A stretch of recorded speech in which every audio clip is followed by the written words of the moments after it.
Why is it so important that we educate our people? Because we don't want to go down the same pathway as many other pinnacle nations who have preceded us. I think particularly about ancient Rome. Very powerful. Nobody could even challenge them militarily. But what happened to them? They destroyed themselves from within. Moral decay, fiscal irresponsibility. They destroyed themselves. And if you don't think that can happen to America, you get out your books and you start reading. But you know, we can fix it. Why can we fix it? Because we're smart. We have some of the most intellectually gifted people leading our nation.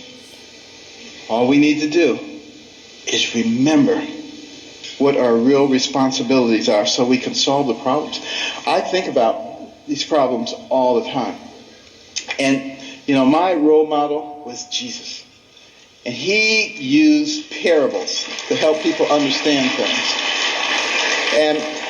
And one of our big problems right now, and like I said, I'm not politically correct, so I'm sorry, but, you know, our deficit is a big problem. Think about it. And our national debt, $16.5 trillion. You think that's not a lot of money? Tell you what, count one number per second, which you can't even do because once you get to 1,000, it takes you longer than a second. But one number per second. You know how long it would take you to count the 16 trillion? 507,000 years. More than 500,000 years to get there. We have to deal with this. Here's the parable. A family falls on hard times. Dad loses his job or is demoted, gets part-time work. He has 5 children. He comes to the 5 children. He says, we're going to have to reduce your allowance. Well, they're not happy about it, but he said, except for John and Susan. They're special. They get to keep their allowance. In fact, we may give them more. How do you think that's going to go down? Not too well. Same thing happens. Enough said. What about our taxation system? So complex. There is no one who can possibly comply with every jot and tittle of our tax. If I wanted to get you or you, I could get you on a tax issue. That doesn't make any sense. What we need to do is come up with something that's simple. And when I pick up my Bible, you know what I see? I see the fairest individual in the universe, God, and he's given us a system. It's called tithe. Now, we don't necessarily have to do it 10%, but it's principle. He didn't say, if your crops fail, don't give me any tithes. He didn't say, if you have a bumper crop, give me triple tithes. So there must be something inherently fair about proportionality. You make $10 billion, you put in $1 billion. You make $10, you put in $1. Of course, you got to get rid of the loopholes. But now some people say, well, that's not fair because it doesn't hurt the guy who made $10 billion as much as the guy who made 10. Where does it say you have to hurt the guy? He just put $1 billion in the pot. You know, we don't need to hurt him. You know, it's that kind of thinking. It's that kind of thinking that has resulted in 602 banks in the Cayman Islands. That money needs to be back here, building our infrastructure and creating jobs. And we're smart enough to figure out how to do that. We've already started down the path of solving one of the other big problems, healthcare.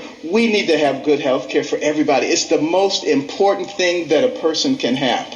Money means nothing, titles means nothing when you don't have your health.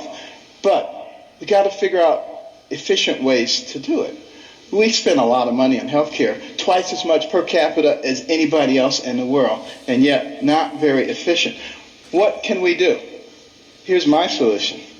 When the person is born, give them a birth certificate, an electronic medical record, and a health savings account, to which money can be contributed pre-tax from the time you're born to the time you die. When you die, you can pass it on to your family members so that when you're 85 years old and you got 6 diseases, you're not trying to spend up everything. You're happy to pass it on, and there's nobody talking about death panels. That's number one.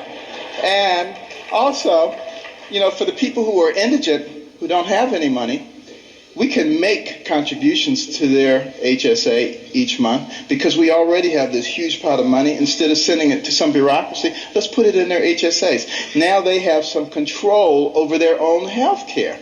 And what do you think they're going to do? They're going to learn very quickly how to be responsible. When Mr. Jones gets that diabetic foot ulcer, he's not going to the emergency room and blowing a big chunk of it. He's going to go to the clinic. He learns that very quickly. Gets the same treatment. In the emergency room, they send him out. In the clinic, they say, now let's get your diabetes under control so you're not back here in 3 weeks with another problem.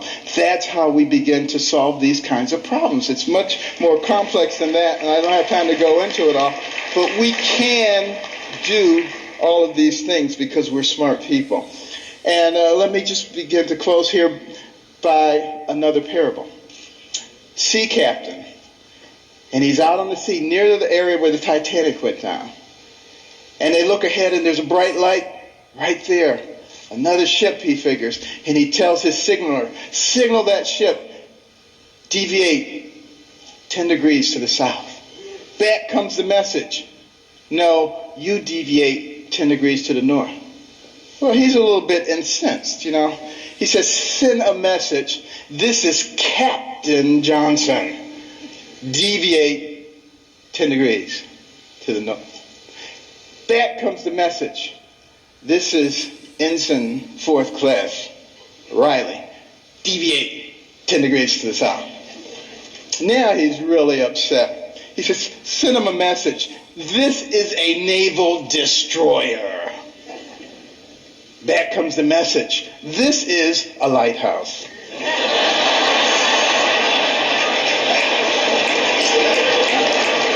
Enough said. Now, what about the symbol of our nation? The eagle. The bald eagle. It's an interesting story how we chose that. But a lot of people think we call it the bald eagle because it looks like it has a bald head. That's not the reason. It comes from the Old English word piebald, which means crowned with white. And we just shorten it to bald. Now use that the next time you see somebody who thinks they know everything. You get them on that one. But why is that eagle able to fly high forward? Because it has two wings. A left wing and a right wing. Enough said. And I want to close with this story. 200 years ago, this nation was involved in a war. The War of 1812. The British, who are now our good friends, thought that we were young whippersnappers. It was time for us to become a colony again. They were winning that war, marching up the eastern seaboard, destroying city after city, destroyed Washington, D.C., burned down the White House. Next stop, Baltimore. As they came into the Chesapeake Bay, that armada of ships, warships, as far as the eye could see, it was looking grim. Fort McHenry standing right there. General Armistead, who was in charge of Fort McHenry, had a large American flag commissioned to fly in front of the fort. The admiral in charge of the British fleet was offended. Said, take that flag down. You have until dusk to take that flag down. If you don't take it down, we will reduce you to ashes. There was a young amateur poet on board by the name of Francis Scott Key, sent by President Madison to try to obtain the release of an American physician who was being held captive. He overheard the British plans. They were not going to let him off the ship. He mourned as dusk approached. He mourned for his fledgling young nation. And as the sun fell, the bombardment started. Bombs bursting in air, missiles, so much debris. He strained trying to see, was the flag still there? Couldn't see a thing. All night long it continued. At the crack of dawn, he ran out to the banister. He looked, straining his eyes, but all he could see was dust and debris. And then there was a clearing, and he beheld the most beautiful sight he'd ever seen. The torn and tattered stars and stripes still waving.